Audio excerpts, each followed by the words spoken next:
저 비용이면 충분히 가능할 것 같은데 그 몇 배를 들여서 공사하시는 분도 있습니다. 그렇다 그래가지고 공사를 했다 그래가지고 완벽하게 잡히느냐? 그것도 아닌 경우도 제가 많이 봤습니다. 돈은 엄청 많이 들이고 실제로는 별 효과가 없는 경우도 제가 봤기 때문에 집을 가지고 계시거나 뭐 주택을 소유하고 계시는 이런 분들은 꾸준히 제 영상을 보시면 실생활에 많은 도움이 될 거라 생각을 합니다. 영상을 보시고 도움이 되셨다 그러시면 구독과 좋아요 많이 부탁드리겠습니다. 안녕하십니까, 쉽짓는 이 박사입니다. 누수 관련 영상을 해서 제가 계속 올려드리고 있는데 오늘은 옥상 누수 관련해서 좀 다른 케이스를 한번 설명을 드리려고 합니다. 영상을 보시고 많은 도움이 되셨다 그래가지고 저도 참 감사하게 생각을 합니다. 다른 여러 가지 케이스가 있어서 이번 영상으로 조금 더 구체적으로 설명을 드렸으면 합니다. 이 집 같은 케이스는 제가 한 5년 전쯤에 집을 지었던 집인데 3층 다가구 주택에 옥탑이 있는 집의 형태인데 옥상도 있습니다. 일부 3층에 주인 세대가 살고 있는데 주인 세대 천장에서 물이 조금 비치는 것 같아 확인을 해줬으면 좋겠다 해서 제가 갔었습니다. 이제 현장을 가니까 이제 몇 년 사이에 없었던 창고도 생기고 에어컨 하나 더 설치를 하고 태양광 패널도 또 설치를 해놓고 이렇게 조금 변화가 좀 많이 있었습니다. 그래서 이제 누수되는 부분을 찾아야 되는데 이런 여러 가지 변화가 있었기 때문에 이런 변화에서 누수가 생길 수도 있고 뭐 제가 공사를 했던 부분에서 누수가 생길 수도 있습니다.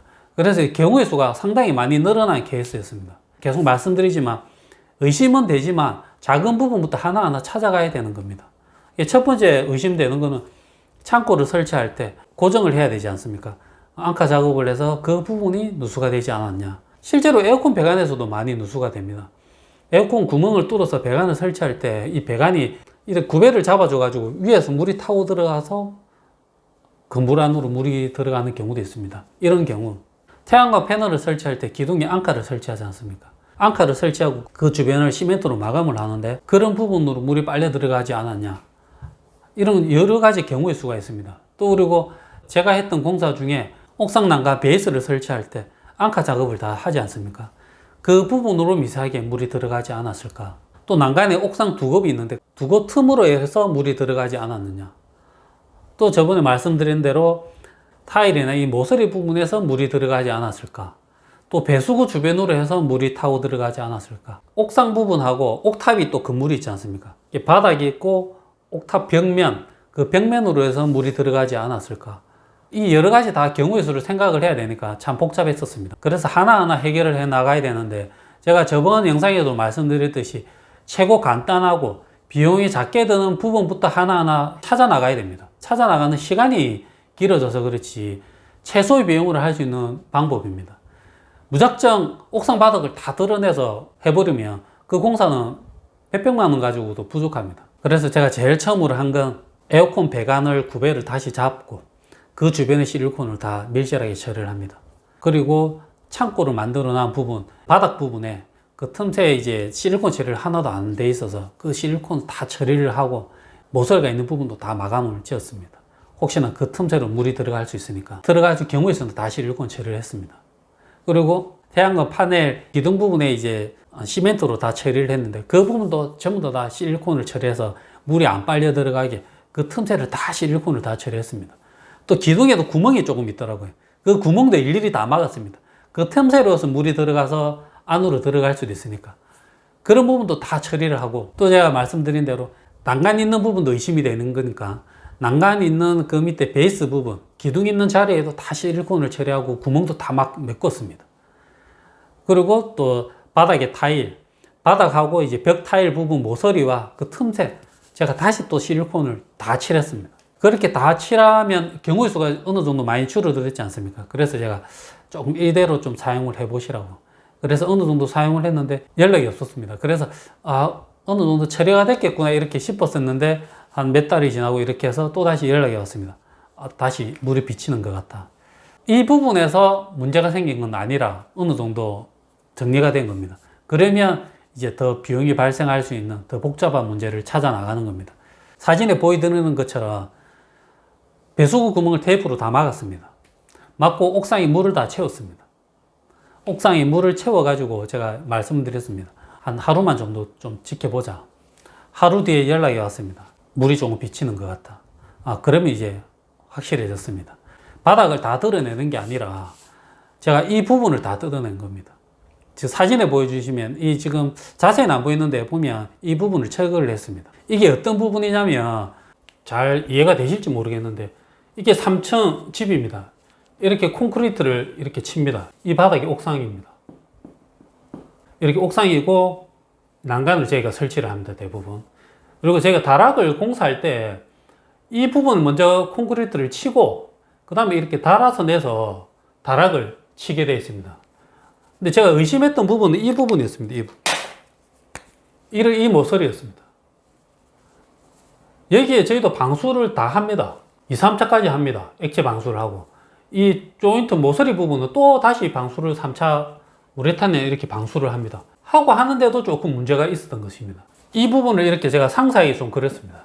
상사에게 그리면 밑에 콘크리트를 치고 그 다음에 이 다락 부분 벽체를 콘크리트를 칩니다. 이렇게 치면 자연스럽게 여기는 이 빗물이 들어갈 수 있습니다. 그래서 저희가 이렇게 1차, 1, 2차, 3차 액체 방수를 합니다. 또다시 이렇게 조인트 방수를 합니다. 조인트 방수를 하고 마감을 어떻게 하냐. 요 바깥에는 지금 저희가 드라이비트입니다.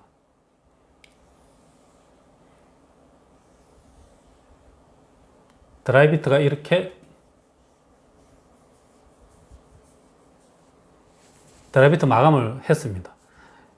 그리고 이제 옥상 바닥이 타일로 되어 있는데 타일을 할 때 이 콘크리트 바닥에 바로 타일을 붙이는 게 아닙니다. 왜냐하면 구배가 안 맞습니다. 수평도 안 맞고 구배를 안 맞기 때문에 바닥에 타일을 저희가 일반적으로 공사할 때 어떻게 하냐 그러면 이 골조 있고 방수층이 있으면 저 양쪽에 물구멍이 있는데 구배를 맞추기 때문에 여기에 뭐 두 가지 방법이 있습니다. 모르타르를 하든지 안 그러면 시멘트하고 모래를 섞어 가지고 구배를 하는 많게는 한 4, 5cm까지 됩니다. 이 구배를 잡습니다. 이렇게 구배를 잡고 이 위에 마지막으로 타일이 붙습니다. 타일이.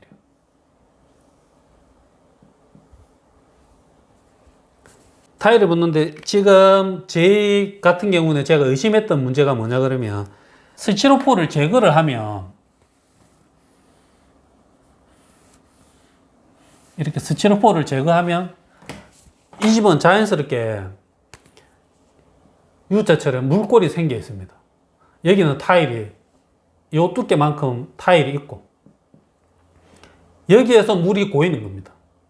물이 고였다가 이 약한 이 조인트 틈새로 물이 들어가서 여기 이렇게 물이 흐르면 3층하고 다락은 이렇게 올라가려면 계단이 있어야 되지 않습니까? 계단 부분에는 이 슬라브가 뚫려 있습니다.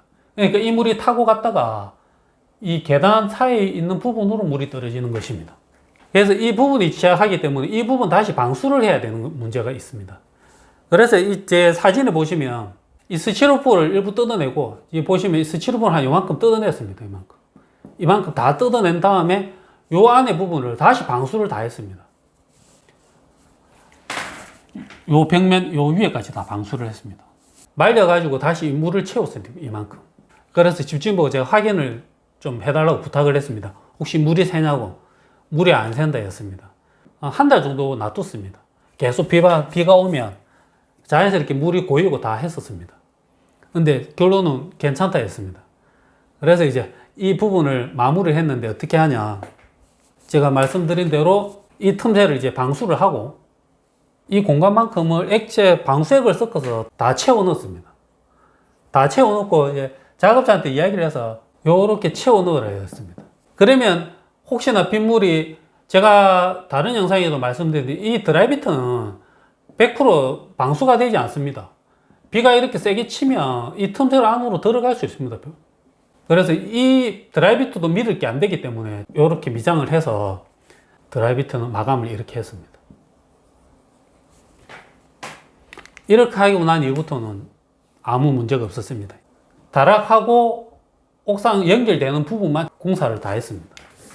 제 생각에는 만약에 이런 문제가 있으면 많은 분들이 옥상 바닥을 다 드러냈을 겁니다.